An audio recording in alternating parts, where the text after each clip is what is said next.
Hi, Fire Signs! Aris Leo and Sagittarius, welcome po sa ating channel. At ito ay inyong Timeless Gabay Tarot Love Reading.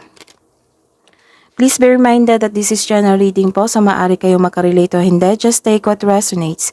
Gamitin ang reading na ito bilang gabay lamang. Balik po kayo dito bukas para sa ating daily Gabay Tarot Reading. Please like, subscribe, and click bell button for notification para po updated po kayo sa daily tarot reading natin. Para po sa gustong magpa-reading, maaari nyo pong makuha ang link nasa description box po ito.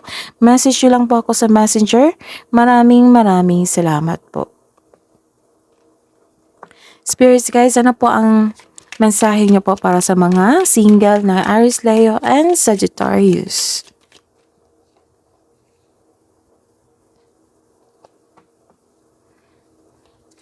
Nag-reminisce kayo. You're taking a lesson from your past. Nagkaroon kayo na, siguro tingin-tingin kayo sa mga pictures dati. And nag-reflect po kayo sa mga natutunan mo noon. Kung ano yung natutunan mo.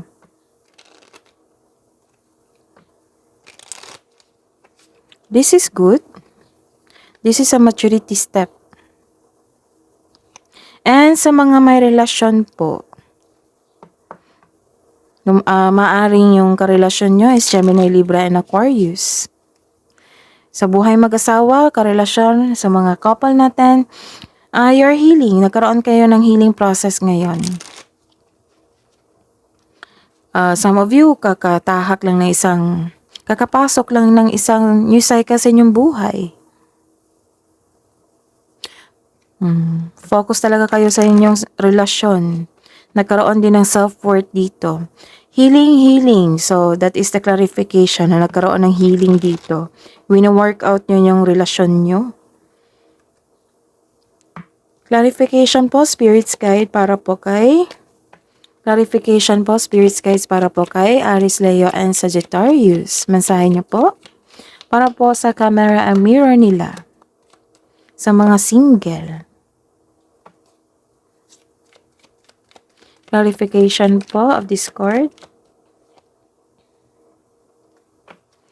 Clarification po para sa mga may relasyon, buhay mag-asawa, couple natin na Aries, Leo, and Sagittarius, Spirits guys, para sa dalawang card po nila, Dragonfly and Self-Indulgence.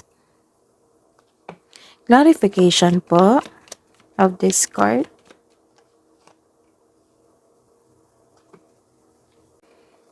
Katatapos lang pala ng relasyon dito, kaka-break up nyo lang. Sa mga single dyan, ang pagtatapos ng isang relasyon o pattern ng relasyon ay humahantong sa iyo patungo sa isang magandang bagong simula o maaaring ang isang cycle ay nakumpleto mo na sa loob ng inyong kasalukuyang relasyon. Kaya mahalaga makipagpayapaan sa inyong sarili, sa inyong past love, para makagawa ng paraan para sa bagong simula. Kailangan talaga ng closure dito kung hindi man, hindi siya makausap, forgive yourself, forgive the situation. You're taking action talaga dito. You're taking action, you are, anong tawag dito? Kinuha mo yung learning journey nyo. Learning journey mo sa relasyon nyo noon. Kung ano yung natutunan mo, nag-reflect ka kung ano ka sa inyong relasyon, ano ka ngayon. Ayun, nagkaroon talaga ng healing process dito. So this is good. This is a good step. You are inspired. You are healing yourself. Iniisip mo talaga yung sarili mo. That is very good. Sa mga may relasyon, may pamamanhikan na magaganap o kasal. You and your partner have a strong beliefs about romantic and partnership. Wedding bells is coming. Wow. Maaring malaman mo yun ang sekreto malalaman mo na ang sekreto ng inyong partner. May sekreto kasi dito eh. May sekretong nabubulgar o nagkaroon kayo ng honest conversation ng inyong partner. Ang ganda. Hidden truth, anong iniisip mo, anong iniisip niya?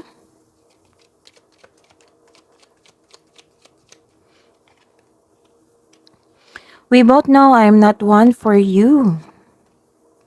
I left when I saw you with someone. Sa mga may relasyon po, I'm starting to understand our connection and I want to be more than friends. Love advice po para sa mga single.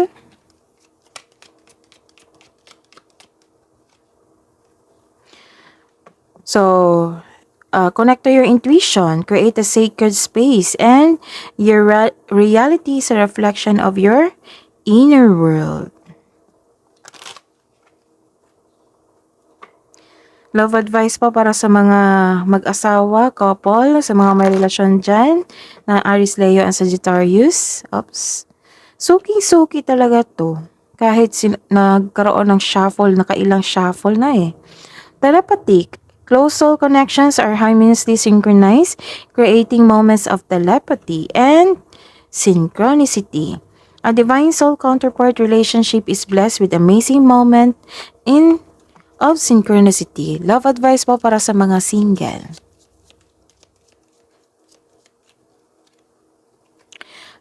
Look inside yourself, examine what is causing to feel this way. Inaalam mo talaga. Yung mga single dyan, inaalam mo talaga kung ano yung na-learn mo, kung ano ka nung noon, kung ano ka ngayon. So sa mga may relasyon, time. You're trying too hard, give it time. That is your reading po. Aries, Leo, and Sagittarius, please like, subscribe, and click bell button for notification para po updated po kayo sa daily tarot reading natin. Maraming salamat po.